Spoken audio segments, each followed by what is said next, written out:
नमस्कार दोस्तों, मैं केवल कृष्ण गौड़ेला हिंदी साहित्य चैनल के इस प्लेटफॉर्म पर आपका स्वागत करता हूं।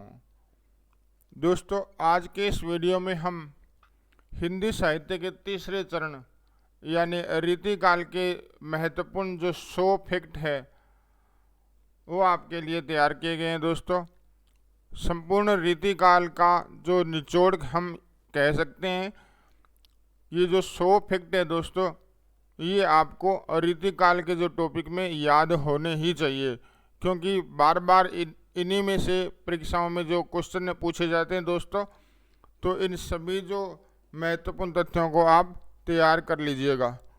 तो चलिए दोस्तों, शुरुआत करते हैं आज के वीडियो की। रीतिकाल के 100 महत्वपूर्ण फैक्ट। तो दोस्तों, जैसा कि आपने रीतिकाल में पढ़ा होगा कि आचार्य रामचंद्र शुक्ल ने जो रीतिकाल का जो समय निर्धारण है दोस्तों, रीतिकाल का जो समय निर्धारण है वो विक्रमी संवत 1700 से लेके 1900 के बीच में माना है दोस्तों। कब तक माना है? 1700 से लेके 1900 विक्रमी संवत के मध्य। 1700 से लेकर 1900 विक्रमी जो संवत है, उनके जो मध्य का जो समय है वो रीतिकाल का समय माना है। और दोस्तों, शुक्ल जी ने ही जो हिंदी साहित्य का जो वर्गीकरण करे थे, उस समय उन्होंने मध्यकाल में दो जो भाग किए थे दोस्तों। मध्यकाल में एक तो क्या था, पूर्व मध्यकाल, एक उत्तर मध्यकाल। तो उत्तर मध्यकाल को रीतिकाल कहते हैं दोस्तों। तो आज हम इसी की बात करने वाले हैं। तो हमारा जो पहला जो फैक्ट है दोस्तों, हिंदी के सर्वप्रथम लक्षण ग्रंथकार आचार्य केशवदास। तो हिंदी के प्रथम जो लक्षण ग्रंथकार कौन माने जाते हैं दोस्तों? आचार्य केशवदास। आचार्य विश्वनाथ मिश्र ने रीतिबद्ध, रीतिसिद्ध और रीतिमुक्त धारा में भेद किया है। तो इन्होंने दोस्तों, विश्वनाथ प्रसाद मिश्र ने रीतिकाल को श्रृंगार काल का जो नाम दिया था, वो श्रृंगार काल का नामकरण करते हुए इन्होंने रीति काव्य धारा को 3 भागों में विभाजित किया: रीतिबद्ध, रीति सिद्ध और रीतिमुक्त। रीतिकालीन काव्य की सर्व प्रमुख जो भाषा है दोस्तों, वो कौन सी है? ब्रज। एक सेकेंड दोस्तों, इसका थोड़ा कलर चेंज कर लेते हैं जो आपके लिए बेटर रहेगा। चौथा फैक्ट है दोस्तों, हिंदी के सर्वप्रथम सर्वांग निरूपक आचार्य केशवदास है दोस्तों। अब देखिएगा दोस्तों, जो रीतिकाल में जो काव्य रचा गया, तो उसका जो प्रमुख उद्देश्य था दोस्तों कि काव्यांग निरूपण। क्या था दोस्तों? काव्यांग दोस्तों निरूपण। काव्यांग निरूपण का अर्थ क्या होता है दोस्तों? काव्य के अंगों का निरूपण। यानी काव्य के अंग होते हैं रस, छंद, अलंकार, जैसे ध्वनि या वक्रोक्ति या नायिका भेद। तो ये जो अंग है दोस्तों, इनको टारगेट करके और काव्य रचना की गई, काव्य लक्षण लिखे गए। तो ये जो काव्यांग निरूपण के अंतर्गत सब कुछ हुआ। रीतिकाल की सर्वाधिक व्यापक प्रवृत्ति नायिका भेद और श्रृंगार रस विवेचन है। डॉक्टर राम स्वरूप चतुर्वेदी ने केशव की जो रामचंद्रिका है दोस्तों, उसको क्या कहा है? छंदों का अजायब घर। तो रामचंद्रिका जो रचना थी केशवदास की, जो काफी चर्चित रही थी दोस्तों, तो उसे छंदों का अजायब घर किसने कहा था? डॉक्टर राम स्वरूप चतुर्वेदी। इसी प्रकार दोस्तों, केशवदास कृत जो कवि प्रिय है, इसका उद्देश्य सामान्य पाठकों को काव्य शास्त्र की शिक्षा देना है। तो दोस्तों ज़्यादातर ये जो रीतिकाल में जो काव्य लिखा गया, जो काव्य लक्षण लिखे गए, उनका प्रमुख उद्देश्य यही था कि काव्य की शिक्षा देना। आचार्य रामचंद्र शुक्ल ने केशव को कठिन काव्य का प्रेत कहा है दोस्तों। क्या कहा है? कठिन काव्य का प्रेत। रूप गोस्वामी कृत उज्जवल नीलमणि का विषय श्रृंगार है। अगला फैक्ट देखिए दोस्तों, कविवर देव ने सर्वप्रथम भाव विलास की रचना की थी। तो सबसे पहले जो इन्होंने जो रचना लिखी थी दोस्तों कवि देव ने, वो कौन सी थी? भाव विलास। तो दोस्तों इसके अलावा भी इनकी जो काफ़ी रचनाएं जो लोक प्रसिद्ध रही दोस्तों, जिस प्रकार उन्होंने अष्टयाम भी लिखा, भवानी विलास, कुशल विलास, उनकी प्रेमचंद्रिका, जाति विलास और जैसे रस विलास या राग रत्नाकर। और इसके अलावा अगर हम बात करें दोस्तों तो उनकी रचना देवचरित्र भी काफ़ी चर्चित रही थी। तो दोस्तों ये जो इनकी अन्य रचनाएं हैं कवि देव की, रीतिकालीन कवियों में बिहारी की तुलना देव से की गई है दोस्तों। बिहारी की तुलना किससे की गई है? देव से। और इस विवाद को जन्म देने वाले कौन थे दोस्तों? मिश्र बंधु। कौन थे? मिश्र बंधु।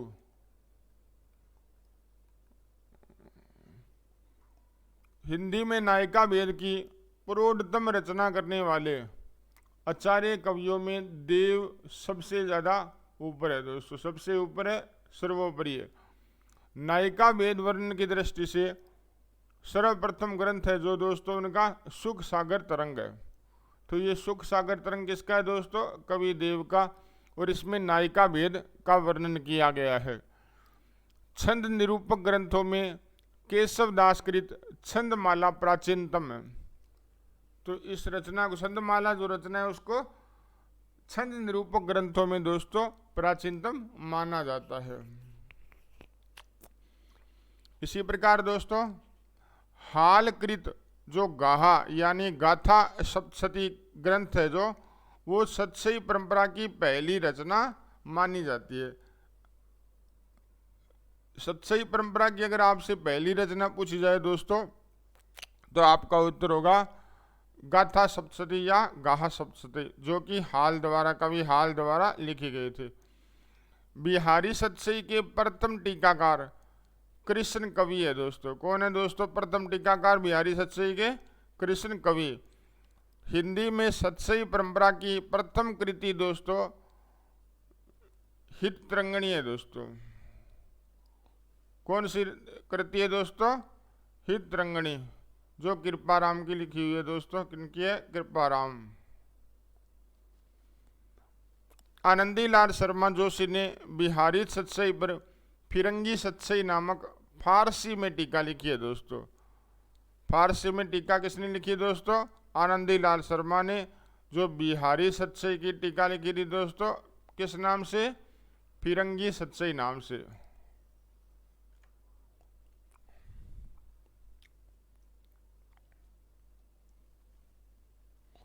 बिहारी सतसई की प्रसिद्धि का सबसे बड़ा कारण कल्पना की समाहार शक्ति है दोस्तों। तो बिहारी के काव्य की सबसे बड़ी विशेषता है दोस्तों कल्पना की समाहार शक्ति। देव बड़े की बिहारी को लेकर आलोचकों के मध्य हुए विवाद के जन्मदाता दोस्तों मिश्र बंधु को माना जाता है। डॉक्टर ग्रियर्सन के अनुसार यूरोप में बिहारी सतसई के समकक्ष कोई रचना नहीं है। भूषण का काव्य रस जो कौन सा है दोस्तों? वीर रस प्रधान है। इनके जो काव्य में कौन सा रस प्रधान है? वीर रस। भूषण कवि की उपाधि चित्रकूट सोलंकी नरेश रुद्र साय सोलंकी ने दी थी दोस्तों। तो इनको भूषण कवि की उपाधि किसने दी थी? चित्रकूट के जो सोलंकी नरेश रुद्र साय सोलंकी, उन्होंने इन्हें यह उपाधि प्रदान की। मतीराम बूंदी नरेश भाव सिंह के दरबारी कवि थे दोस्तों। तो क्या है, मतीराम बूंदी नरेश भाव सिंह के दरबारी कवि थे। अब आपको कुछ प्रमुख जो कवि है दोस्तों रीतिकाल के, उनके जो जिनके दरबार में रहते थे उनके राजाओं के नाम भी आपको याद रहने चाहिए।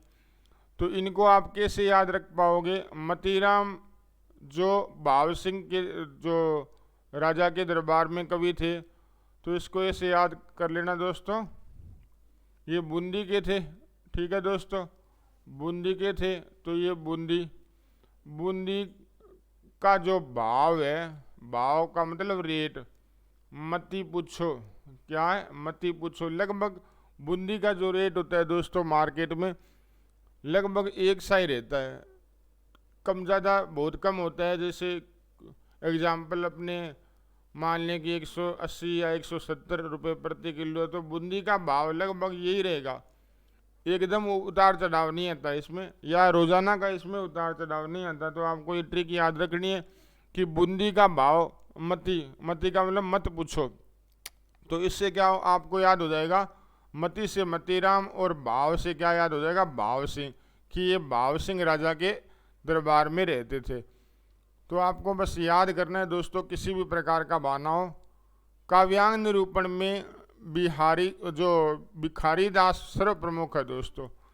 जो काव्य के अंगों का जो लक्षण जो दोस्तों लक्षण ग्रंथों में सबसे आगे कौन है, भिखारी दास। वियोग श्रृंगार के प्रधान मुक्तक कवि कौन माने जाते हैं दोस्तों, गणानंद। आचार्य रामचंद्र शुक्ल ने गणानंद को साक्षात रस मूर्ति कहा है। ये काफ़ी महत्वपूर्ण फैक्ट है दोस्तों, कई बार परीक्षा में पूछा जा चुका है, तो आप इसे याद रखिएगा।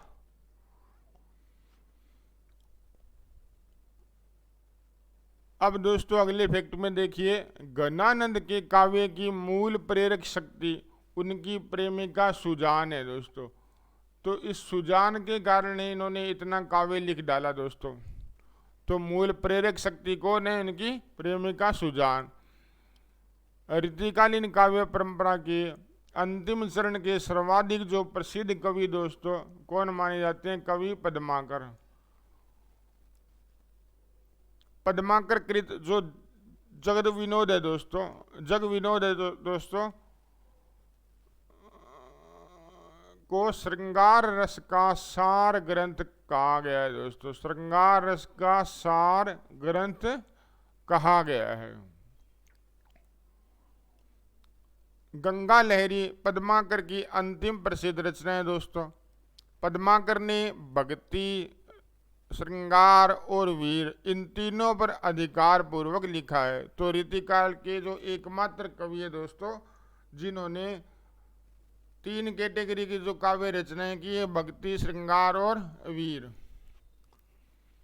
रीतिकालीन साहित्य में लोक मंगल की भावना का अभाव रीतिकाल के पतन का कारण है दोस्तों।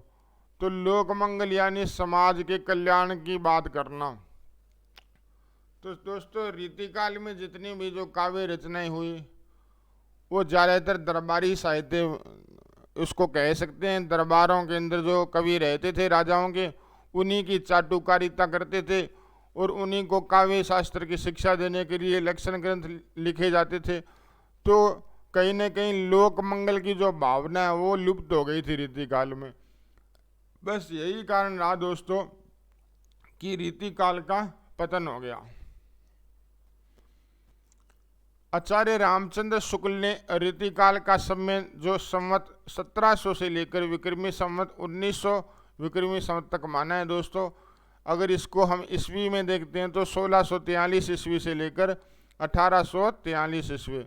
जैसा कि आपको दोस्तों पता है, अगर विक्रमी संवत दिया हो तो उसमें से 57 घटा देंगे। कितने? 57 घटा देंगे तो ईस्वी संवत जो ईस्वी संवत है वो आ जाएगा दोस्तों। तो ईस्वी में अगर अपने को समय काल निकालना है तो 57 घटा देंगे। जैसे 1700 में से 57 घटाए तो 1643 आए दोस्तों, तो ये ईस्वी बन गया।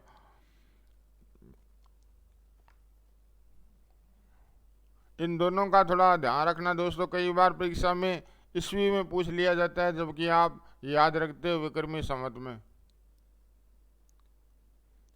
तो ऑप्शन में ध्यान रखिएगा। मिस्र बंधुओं ने रीतिकाल को अलंकृत काल कहा है दोस्तों। मिस्र बंधुओं ने रीतिकाल को क्या कहा है? अलंकृत काल।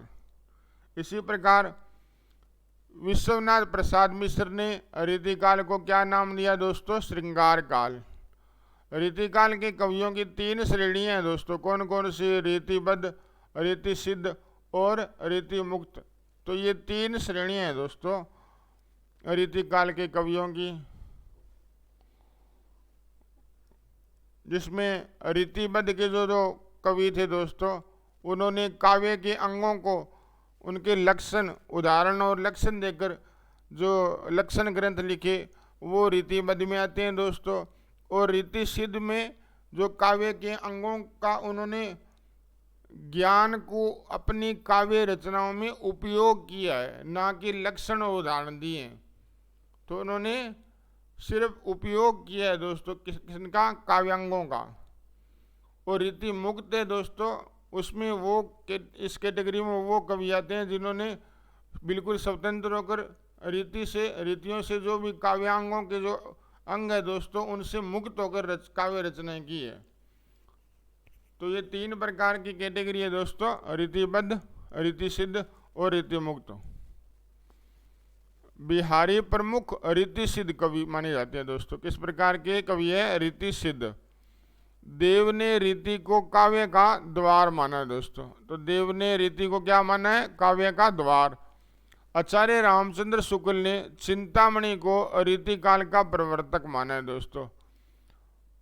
तो चिंतामणि जो कवि थे दोस्तों, उनको रीतिकाल का प्रवर्तक किसने माना? शुक्ल ने। और डॉक्टर नगेंद्र ने किन्हें माना दोस्तों रीतिकाल का प्रवर्तक? केशव दास को। ये ध्यान रखना आप, केशव दास को। केशव दास कृत विज्ञान गीता एक प्रतीकात्मक और आध्यात्मिक ग्रंथ है दोस्तों। किस प्रकार का ग्रंथ है? प्रतीकात्मक और आध्यात्मिक ग्रंथ। रीतिकाल की जो सर्वाधिक व्यापक प्रवृत्ति है दोस्तों, नायिका भेद और श्रृंगार रस विवेचन, यानी कि इन पर फोकस ज्यादा किया गया। केशव की रामचंद्रिका छंदों का अजायब घर किसने कहा दोस्तों? डॉक्टर राम स्वरूप चतुर्वेदी ने। केशव ने रामचंद्रिका की रचना दोस्तों एक ही रात में की थी दोस्तों। ये भी बड़ी गजब की बात है दोस्तों। इतनी प्रतिभा थी इनमें केशव दास में कि इन्होंने एक ही रात में इसकी रचना कर डाले। शिव सिंह सरोज ने देव के 72 छंदों का उल्लेख किया है दोस्तों। कविवर देव का पूरा नाम क्या है दोस्तों? देवदत्त। दुल्हकृत कविकुल कंठाभरण, ये अलंकार विवेचक ग्रंथ है मित्रों। रामचरितमानस को छोड़कर सर्वाधिक टीकाएं दोस्तों बिहारी सतसई पर लिखी गई, यानी सबसे ज़्यादा जो टीकाएं लिखी गई है दोस्तों हिंदी में रामचरितमानस पे, और उसके बाद में अगर हम बात करें तो बिहारी सतसई का नाम आता है। बिहारी सतसई पर अमरूक शतक, गाथा सप्तशती और आर्य सप्तशती का प्रभाव है। तो तीनों रचनाओं की प्रेरणा से ही बिहारी ने बिहारी सतसई की रचना की मित्रों। हिंदी में सतसई परंपरा की प्रथम कृति कृपाराम द्वारा जो हिम तरंगिणी है ये मानी जाती है।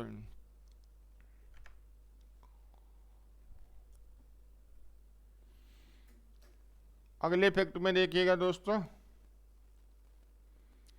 बिहारी सतसई में दोहों की संख्या कितनी है दोस्तों? 713।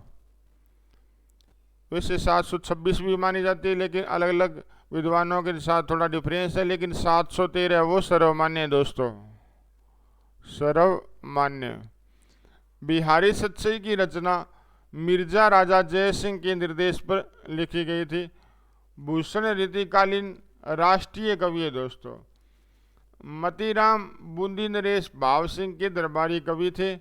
मतीराम रचित जो वृत्त कौमुदी रचना दोस्तों इनकी, वो छंद निरूपक ग्रंथ है, यानी छंद के जो लक्षण और उदाहरण इसमें दिए गए हैं। पद्माकर को कविराज शिरोमणि की पदवी प्राप्त थी दोस्तों। तो ये जो पदवी किनको प्राप्त थी? कविराज शिरोमणि पद्माकर को। पद्माभरण पद्माकर का अलंकार ग्रंथ है दोस्तों, ये भी ध्यान रखिएगा दोस्तों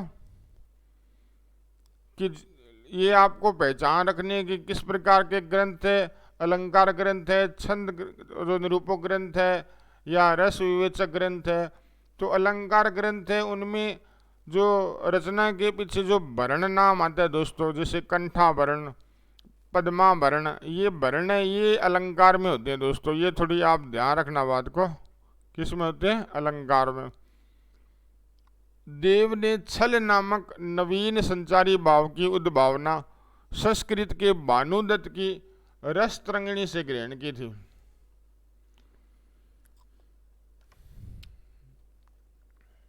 59वें फैक्ट में देखिएगा दोस्तों, आचार्य रामचंद्र शुक्ल जी ने द्विज देव को रीतिकालीन अंतिम श्रृंगारी कवि माना। किस प्रकार का दोस्तों? श्रृंगारी, जो अंतिम श्रृंगारी कवि की अगर बात की जाए तो शुक्ल जी ने द्विज देव को माना। रस निधि का वास्तविक नाम दोस्तों पृथ्वी सिंह है। बिहारी की कविता को पद्म सिंह शर्मा ने शक्कर की रोटी कहा है दोस्तों। क्या कहा है दोस्तों? शक्कर की रोटी। और बिहारी की जो कविता है उसको शक्कर की रोटी का उपनाम दिया। और किसने दिया दोस्तों? पद्म सिंह शर्मा ने। हिंदी में लक्षण ग्रंथों की परिपाटी पर रचना करने वाले सैकड़ों कवि हुए हैं। वे आचार्य कोटि में नहीं आते, वे कवि ही है। ये जो कथन है दोस्तों किनका है? आचार्य रामचंद्र शुक्ल का। भाषा के लक्षक और व्यंजक बल की सीमा कहाँ तक है, इसकी पूरी परख इन्हीं को थी। ये दोस्तों कथन आचार्य शुक्ल ने घनानंद के लिए गए थे। प्रेम मार्ग का ऐसा धीर पथिक और जम्बादानी का ऐसा दावा रखने वाला ब्रज भाषा का दूसरा कवि नहीं हुआ। तो दोस्तों ये ही इन्होंने घनानंद के लिए कहा, आचार्य रामचंद्र शुक्ल ने। तो ये महत्वपूर्ण फैक्ट है दोस्तों जो आपको आने वाले किसी भी एग्जाम में मिलेंगे। आप इन सभी फैक्टों को अच्छे से तैयार कर लीजिएगा, अपने रजिस्टर में नोट कर लीजिएगा, क्योंकि ये जो 100 फैक्ट है दोस्तों, अगर आप रीतिकाल टॉपिक को तैयार कर रहे हो तो सबसे पहले आपको ये 100 फैक्ट वो याद होने ही चाहिए। इसके बाद चाहे आप कितनी भी डीपली तैयारी करो। केशव को कवि हृदय नहीं मिला था, उनमें वह सहृदयता एवं भावुकता नहीं थी जो एक कवि में होनी चाहिए दोस्तों। ये कथन किनका है? आचार्य रामचंद्र शुक्ल का। केशव अलंकारवादी कवि है दोस्तों, ये किनका कथन है? आचार्य रामचंद्र शुक्ल जी का। केशव कठिन काव्य के प्रेत हैं, ये किसने कहा था मित्रों? आचार्य रामचंद्र शुक्ल ने। वह कवि जिसे आचार्यत्व की दृष्टि से अधिक सफलता नहीं मिली, लेकिन कवि की दृष्टि से अधिक सफलता मिली दोस्तों। तो ये किसके बारे में कहा गया है? महाकवि देव के बारे में। वास्तव में श्रृंगार और वीर इन्हीं दो रसों की कविता इस काल में हुई। प्रधानता श्रृंगार की रही, इससे इस काल को रस के विचार से कोई श्रृंगार काल कहे तो कह सकता है दोस्तों। ये कथन किसका है? आचार्य रामचंद्र शुक्ल।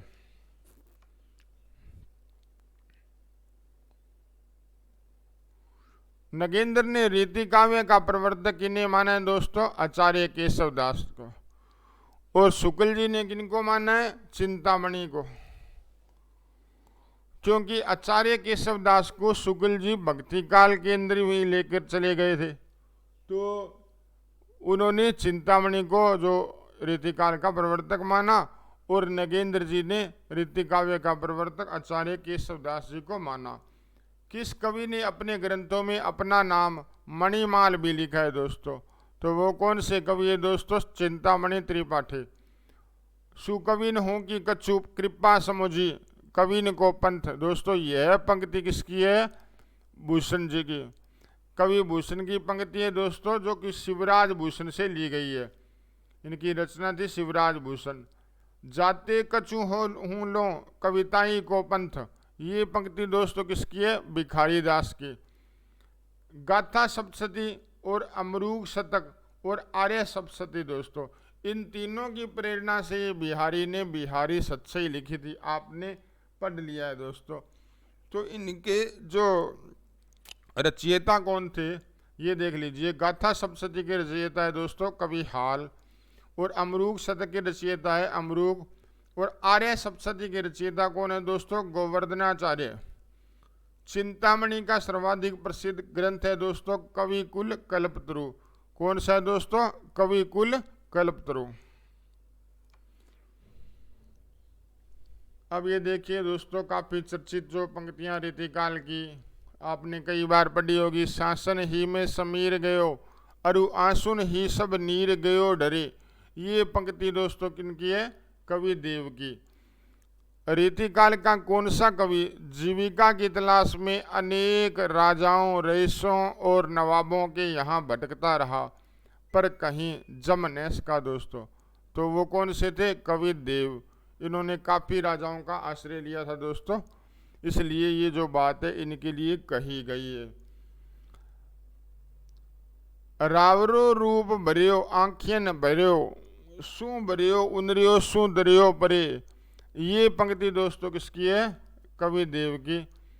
पद्माकर ने जगत विनोद में कितने प्रकरण और छंद है दोस्तों? कितने प्रकरण और छंद है? 6 इसमें प्रकरण है और 731 इसमें छंद है दोस्तों। पद्माकर को कविराज शिरोमणि उपाधि किस नरेश ने दी थी दोस्तों? जयपुर नरेश प्रताप सिंह ने। ये भी अच्छा फैक्ट है दोस्तों।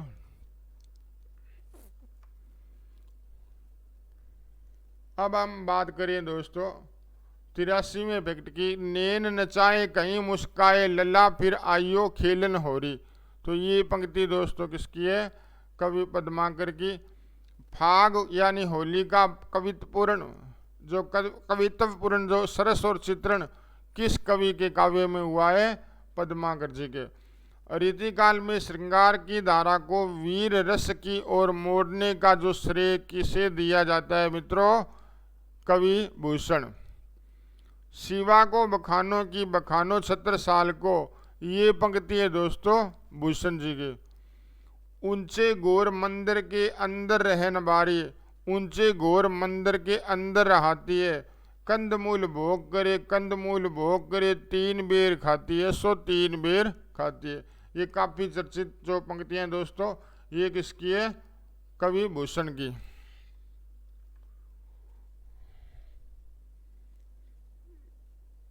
काफी शानदार दोस्तों काव्य लिखा गया।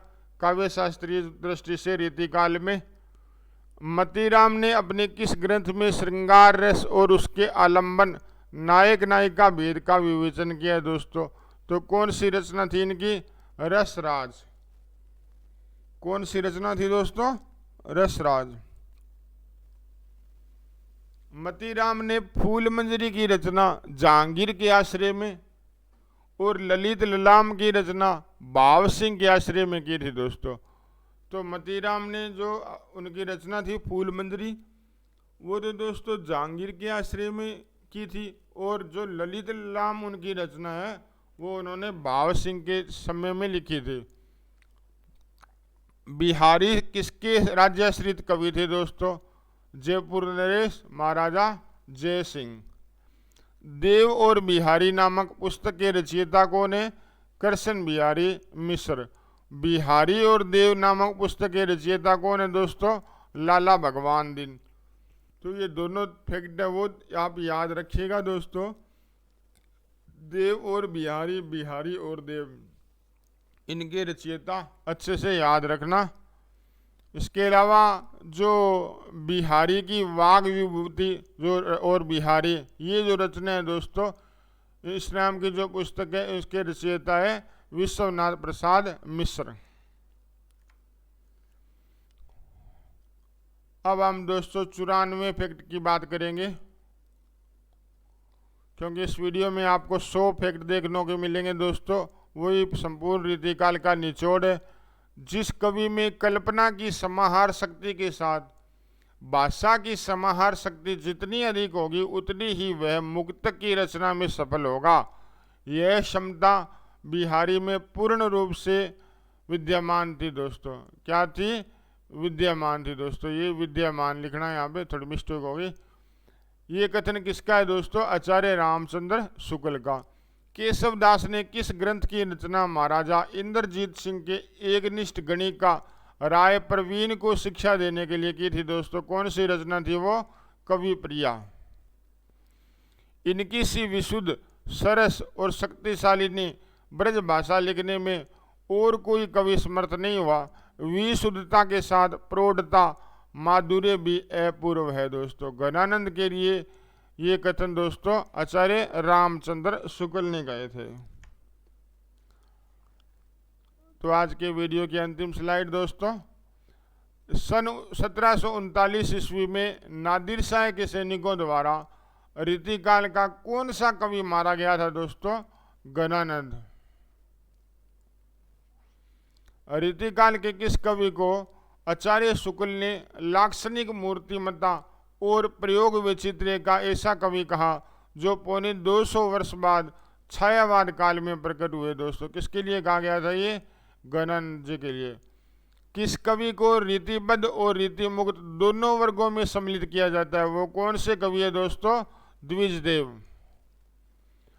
यह प्रेम को पंथ कराल महातरवारी की धार पे धावनो है। ये पंक्तियां दोस्तों किसकी है? बोधा जी की। तो ये कवि बोधा की पंक्तियां दोस्तों ये काफ़ी बार पेपर में भी आ चुकी है। तो दोस्तों इस वीडियो में रीतिकाल के संपूर्ण निचोड़ को दिया गया है, जिसमें महत्वपूर्ण 100 फैक्ट है। मैं उम्मीद करता हूं दोस्तों कि आपको ये जो पूरे जो वीडियो के फैक्ट है बहुत अच्छे लगे होंगे। तो दोस्तों आप वीडियो के नीचे कमेंट बॉक्स में हमें ज़रूर बताएं। और इसके अलावा आज के जो महत्वपूर्ण जो प्रश्न है, 4 प्रश्न आपसे पूछे जाएंगे, उनका उत्तर आप कमेंट बॉक्स में ज़रूर लिखिएगा दोस्तों। आज के प्रश्न क्या है दोस्तों, जो आपको कमेंट बॉक्स में इनका उत्तर देना है क्रमानुसार 1 नंबर 2 नंबर इस प्रकार लगा के। पहला प्रश्न है दोस्तों, भाषा भूषण रचना है जो किसकी है दोस्तों? इसके जो राइटर का नाम बताना है आपको। 2 नंबर प्रश्न है दोस्तों, बोधा कवि रीति सिद्ध है या रीति मुक्त? तो दोनों में से आपको एक बताना है। तीसरा प्रश्न है मित्रों, विश्वनाथ प्रसाद मिश्र ने रीतिकाल को क्या नाम दिया? और चौथा प्रश्न है दोस्तों, रामचंद्रिका का प्रकाशन वर्ष आपको बताना है। तो ये चारों प्रश्न का जो उत्तर है दोस्तों आपको कमेंट बॉक्स में ज़रूर देना है। तो आज के वीडियो में इतना ही दोस्तों, जल्द मिलेंगे नई वीडियो के साथ। तब तक के लिए सभी को बाय बाय। जय हिंद, जय भारत।